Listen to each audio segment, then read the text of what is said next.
Sindh premiere league का आगाज हो रहा है और आज हमारे साथ मौजूद हैं सिंध प्रीमियर लीग के टीम सखर पेट्रियट्स के आइकन प्लेयर और ब्रांड एम्बेसडर। बिल्कुल जी, रोमान रईस। रोमान अस्सलाम वालेकुम एंड गुड मॉर्निंग। वालेकुम सलाम जी, गुड मॉर्निंग। गुड मॉर्निंग जी। रोमान, कैसे हैं आप? जा रही है तैयारी सखर पेट्रियट्स की? मैं अल्लाह का शुक्र बिल्कुल ठीक हूँ और ज़बरदस्त तैयारियां चल रही हैं सखर पेट्रियट्स की और ओवरऑल पूरी एसपीएल की। और अल्हम्दुलिल्लाह बड़ा एक्साइटेड है हम लोग के सिंध प्रीमियर लीग की जो ये एडिशन है एक सिंध के सूबे के अंदर, वो बहुत इम्पोर्टेंट थी क्योंकि जो हमारे सिंध के प्लेयर्स हैं उनके लिए एक अच्छी अपॉर्चुनिटी है कि वो इस अपॉर्चुनिटी को ग्रैब करें और ग्रैब करने के साथ अपने आप को एक्सप्लोर करें इस लीग के अंदर और पाकिस्तान के लिए तैयार हो। अच्छा रोमान, माशाल्लाह से आपकी भी जो हमने देखा टैलेंट इस्लामाबाद यूनाइटेड से आप जो है मंजर आम पर आए, पूरी पाकिस्तान ने देखा। माशाल्लाह से मैं भी आपको बहुत सपोर्ट करता हूँ, बड़ा ज़बरदस्त है आपका, स्पेशली जब आप विकेट लेते हैं और उसके बाद जो आपका सेलिब्रेशन का स्टाइल है। और तो ये बताइएगा रोमान कि अभी आप माशाल्लाह से यंग प्लेयर हैं, ये जो इनेकाद हो रहा है मुख्तलिफ लीग्स का, ये कितना इम्पोर्टेंट है पाकिस्तान के यंग टैलेंट के लिए? जी बिल्कुल ऐसा ही है सर कि मैं थोड़ा सा इसको डिटेल में आपको ब्रीफ करूंगा। जैसे केपीएल हमारी स्टार्ट हुई थी, कश्मीर प्रीमियर लीग, तो उसमें भी यही बेनिफिट हुआ था कि उसमें बहुत सारे प्लेयर्स ऐसे कश्मीर के आए थे जो कि आज पाकिस्तान टीम का हिस्सा है। जैसे कि अगर आप जमान खान की बात करें तो वहां पे उन्होंने अपने टैलेंट को एक्सप्लोर किया और वहां से अपने आप को मनमाया और वो पीएसएल में आए और पीएसएल से फिर वो पाकिस्तान टीम में आए। तो ये एक पूरा प्रोसेस था उसके पीछे और इस तरह की लीग्स का होना पाकिस्तान में, और मैं ये चाहता हूँ, ये मेरी अपनी पर्सनल है कि हमारे हर सूबे के अंदर ऐसी एक लीग होनी चाहिए जो कंपेटिटिव लीग हो, जहां पर आपको एक्सपीरियंस मिले, यानी अपने सीनियर प्लेयर्स के साथ खेलने का भी और एक कंपेटिटिव क्रिकेट खेलने का भी। तो जब आपको एक अच्छे लेवल की, एक अच्छे स्टैंडर्ड की क्रिकेट मिलती है तो डेफिनेटली वो प्लेयर्स के लिए बहुत हेल्पफुल होती है और जो स्पेशली हमारे यंगस्टर्स हैं उनके लिए बहुत हेल्पफुल होती है, ताकि वो अपने आप को एक्सप्लोर करें और अपने हर तरीके से अपने आप को देखें कि यार हमारे जो सीनियर्स प्लेयर्स हैं, जो पाकिस्तान के प्लेयर्स हैं, वो किस तरह से अपनी लाइफ रूटीन कैरी करते हैं या अपनी डाइट कैसे कैरी करते हैं, अपनी फिटनेस को कैसे मेंटेन रखते हैं। तो ये सारी चीजें बहुत जरूरी होती हैं एक यंगस्टर के लिए कि वो आए ड्रेसिंग रूम में और उसको सब चीजों को एक्सपीरियंस करे और फिर आगे अपने आप को उसको टेक केयर करे। सही। अच्छा रोमान, ये भी बताएं कि कितने सिंधी प्लेयर्स और इमर्जिंग प्लेयर्स जो हैं वो इस लीग का हिस्सा बनने जा रहे हैं, प्लेइंग 11 का हिस्सा बनने जा रहे हैं? जी, ये सबसे खुशाइन बात जो है वो यही है कि सिंध प्रीमियर लीग के जो सिंधी इमर्जिंग प्लेयर हैं या जो इमर्जिंग प्लेयर हैं, हर टीम के पास 5-5 इमर्जिंग प्लेयर हैं, जिसमें 2 सिंधी इमर्जिंग प्लेयर खेलना लाजमी है और साथ एक इमर्जिंग प्लेयर। तो आई थिंक ये जब 3 इमर्जिंग प्लेयर खेल होंगे और ये जो मिक्स एंड मैच कॉम्बिनेशन है सीनियर्स प्लेयर्स का और यंगस्टर्स प्लेयर्स का और इमर्जिंग प्लेयर्स का, तो आई थिंक कि ये उनको बहुत हेल्पफुल करेगा और बहुत कुछ सीखने को मिलेगा उनको। और मैं बस हमेशा ये बात कहता हूँ कि जो भी यंगस्टर्स खेलें वो हमेशा लर्न करने की सोचें और अपने आप को फुल पॉजिटिव माइंडसेट के साथ एक्सप्लोर करें अपने गेम के अंदर, जो उनको आता है, जो उनकी स्किल्स है, वो 100% कमिटमेंट के साथ अपनी शो करें और अपने मेन प्लेयरों के साथ जो ग्राउंड में से, अगर मेरी टीम की मैं बात कर लूं, जैसे शर्जील हो गया, मैं हो गया, यासिर शाह हो गए और साद नसीम हो गए, कामरान गुलाम हो गए, ये सारे वो प्लेयर्स हैं जो पाकिस्तान को रिप्रेजेंट भी कर चुके हैं और अच्छे कंपेटिटिव टूर्नामेंट लाइक पीएसएल या और डिफरेंट लीग्स में ये खेलकर आ चुके हैं। इनको बहुत एक्सपीरियंस है, जब इनके साथ ये खेलेंगे तो डेफिनेटली इनको बहुत हेल्प होगी। अच्छा रोमान, मैं आपसे एक जरा सवाल करने वाला हूँ, जरा अहम है थोड़ा सा, सिंध प्रीमियर लीग से हट के। अभी आपने माशाल्लाह से नेशनल क्रिकेट खेली है और फिटनेस और डाइट की बहुत बहुत ज़्यादा इंपॉर्टेंस होती है। ऑफ कोर्स हमने सबको एक रोल मॉडल बनना है, स्पेशली आपको या पाकिस्तान की जो सीनियर प्लेयर्स हैं उनको।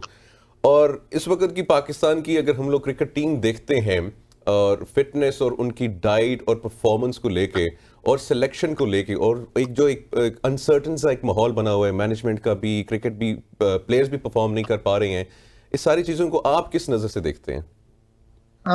बिल्कुल ऐसा ही है। देखें, मैं अगर बात करूं ना कि हमारे पाकिस्तान टीम की जो इस वक्त जो सिनेरियोस चल रहे हैं, देखिए कोई भी नया सेटअप आता है तो उसको आपको थोड़ा टाइम देना पड़ता है। ऐसा नहीं है कि आपका पहला सेटअप आएगा। सम टाइम ऐसा भी होता है कि नया सेटअप आता है, नई मैनेजमेंट आती है और वो क्लिक कर जाती है हर चीज उसकी और वो सक्सेस मिलना शुरू हो जाती है। तो लेकिन सम टाइम ऐसा भी होता है कि जब आप कोई लॉन्ग टर्म प्लान लेकर आते हैं और बहुत सारी चीजें चेंज करते हैं तो हर चीज का कॉम्बिनेशन मिक्स होकर हमेशा आपको सक्सेस नहीं मिलती। तो उस चीज को आपको टाइम देना चाहिए और हमारे यहाँ फौरन जो है ना हर चीज के ऊपर क्रिटिसिज्म होता है। जैसे फॉर एग्जांपल ऑस्ट्रेलिया टूर की आप बात कर लें, देखिए ऑस्ट्रेलिया टूर की हिस्ट्री पाकिस्तान की ऑलवेज हमेशा बड़ी डिफिकल्ट रही और सिर्फ पाकिस्तान की ही नहीं, दूसरी जितनी भी सब कॉन्टिनेंट टीम्स हैं या इवन के साउथ अफ्रीका है, इंग्लैंड है न्यूजीलैंडर ये इतने आराम से वहां नहीं आके जीतते।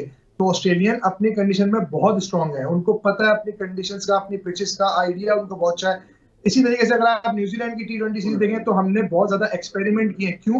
क्योंकि अभी सामने हमारे वर्ल्ड कप खड़ा हुआ है। हाँ, एक्सपेरिमेंट में कुछ मिस्टेक्स हुई हैं जिसको मैनेजमेंट को देखना चाहिए, कप्तान को देखना चाहिए, सिलेक्शन कमेटी को देखना चाहिए कि यार हमने किस प्लेयर को कहाँ जो डोमेस्टिक में परफॉर्म करता हुआ आया है तो हमें एटलीस्ट उसको उस नंबर पे ही मौका देना चाहिए। जो हमारे सीनियर प्लेयर्स हैं उनको इनसिक्योरिटी नहीं होनी चाहिए अपने अपनी प्लेइंग 11 के अंदर। तो हमें प्रॉपर खुल के मौका देना चाहिए। अगर हम किसी को एक्सपेरिमेंट के लिए ला रहे हैं तो उसको भी मौका भी पूरा देना चाहिए। और उसको ये नहीं देना चाहिए कि एक मैच खिलाया, 2 मैच खिलाया और उसको आपने साइड कर दिया या ड्रॉप कर दिया, रेस्ट करा दिया। तो आई थिंक कि कुछ चीजें हैं जो कि बहुत इंपॉर्टेंट है वर्ल्ड कप से पहले हमें सॉर्ट आउट करने के लिए।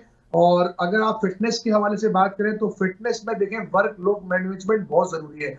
हमारे पास अभी सिलेक्टेड अगर मैं देखूं तो 5 या 6 फास्ट बॉलर्स ऐसे हैं जो कि हमें कैरी करने हैं इस पूरे साल में। हमारे पास T20 भी बहुत ज्यादा है, हमारे पास टेस्ट क्रिकेट भी आ रही है। तो आई थिंक कि हमें as a management, as a selection committee इस चीज के ऊपर बहुत गौर करना पड़ेगा।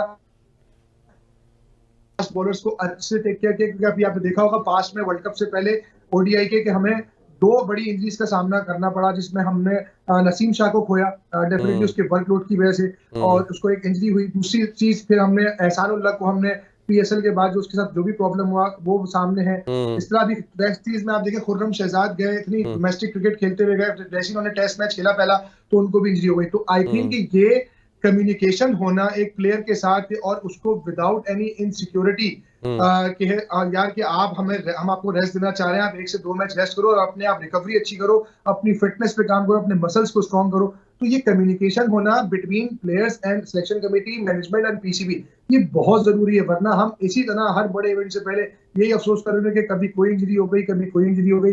तो ये चीज अगर हम सही कर लेंगे तो आई थिंक कि हम बहुत जल्दी हर फॉर्मेट में कामयाबी हासिल करेंगे। अच्छा रुमान, आप आइकॉन प्लेयर हैं, आप सुपरस्टार स्टार ऑफ पाकिस्तान हैं। अब आप अपनी परफॉर्मेंस को इस लीग में कैसे देख रहे हैं? How important is that? देखिए जी, मैं जब से अपनी इंजरी के बाद वापस आया हूं ना, टू बी वेरी ऑनेस्ट, तो मैं अपनी परफॉर्मेंस का कोई गोल सेट नहीं करता। मैं अब सिर्फ ये बात करता हूं कि मैं एक टाइम पे एक चीज सोचूं, live in the present moment में रहूं, क्योंकि मेरा लम्हा मौजूद में रहना बहुत इंपॉर्टेंट है ताकि मैं अपनी हर चीज को एंजॉय कर सकूं। जैसे अगर मैं अभी आपके साथ बैठा हूं तो मैं कोशिश कर रहा हूं कि आपके अच्छे सवालों के अच्छे जवाब दूं। इसी तरीके से जब मैं नेक्स्ट टाइम अपनी कोई प्रैक्टिस पे जाता हूं तो मैं उसके बारे में सोचता हूं। मैं मैच में जाता हूं तो फिर मेरी फोकस सिर्फ इतना होता है कि मेरे हाथ में बॉल है, मैंने बैट्समैन को देख के बॉलिंग करनी है और मैंने मेरी अपनी स्किल है, मेरी अपनी जो स्ट्रेंथ है, मैंने उसको 200% बैक करना है और मैंने रिजल्ट के बारे में नहीं सोचना। अगर मेरा थॉट प्रोसेस, मेरी अगर प्रोसेस अच्छी होगी तो रिजल्ट मेरा ऑटोमेटिकली बेहतर आएगा। अच्छा रुमान, ये बताइए कि सिंध प्रीमियर लीग में आजम खान जैसे काबिल प्लेयर्स हैं, खेल रहे हैं? देखिए जी, मुझे अभी खैर ये सारे प्लेयर्स ही थे, लेकिन अनफॉर्चुनेटली कुछ मेरा ख्याल से कुछ प्रॉब्लम चली है, कोई दूसरी लीग खेलने चले गए क्योंकि उनको और अच्छी ऑफर थी। जैसे BPL में कोई गया हुआ है, कोई ILT में गया हुआ है। तो अब मुझे नहीं पता कि इनकी वापसी का क्या सीन है, क्या सीन नहीं है, लेकिन अगर होंगे तो बहुत अच्छा होगा सिंध प्रीमियर लीग के लिए और इस लीग के लिए। और अगर ना भी हो तो जो इस वक्त मौजूदा प्लेयर हैं वो भी काफी हमारे पास ऐसे प्लेयर्स हैं जो बहुत ज्यादा पाकिस्तान को सर्व कर चुके हैं, या PSL का उनको 9 साल का एक्सपीरियंस है, या डोमेस्टिक का उनका बहुत साल का एक्सपीरियंस है। तो आई थिंक ये बहुत अच्छा मिक्स एंड मैच है और मेरी उम्मीद है कि मतलब हमारी जो ये लीग है इंशाल्लाह ये सक्सेसफुल होगी और अच्छा एंटरटेन करने की कोशिश करेंगे लोगों को। सही। अच्छा रुमान, ये भी बताइएगा कि हमने ये सुना था कि आपसे वहाब रियाज साहब ने राब्ता किया था PCB में काम करने के लिए, उस पर मजीद जरा बताइएगा।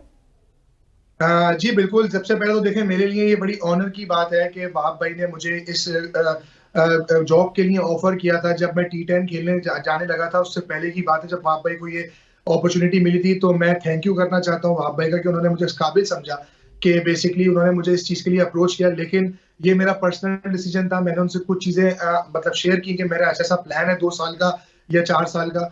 तो मैंने उनको अपना पूरा एक प्लान बताया था कि मैं अभी क्रिकेट अपनी एंजॉय करना चाहता हूँ। तो कल को मुझे ये ना हो 2-3 साल के बाद कि यार मेरे दिल में कोई रिग्रेट रह जाए कि मैंने मजीद एफर्ट नहीं करी अपने पाकिस्तान के लिए या अपने फ्रेंचाइज क्रिकेट के लिए। तो आई थिंक ये मेरे लिए बहुत इंपॉर्टेंट एक डिसीजन था जो कि मैंने लिया। और देखिए बिल्कुल आपके लिए इंपॉर्टेंट डिसीजन था रुमान भाई, और बेस्ट ऑफ लक आपके जो फ्यूचर टूर्नामेंट्स हैं और आप फ्यूचर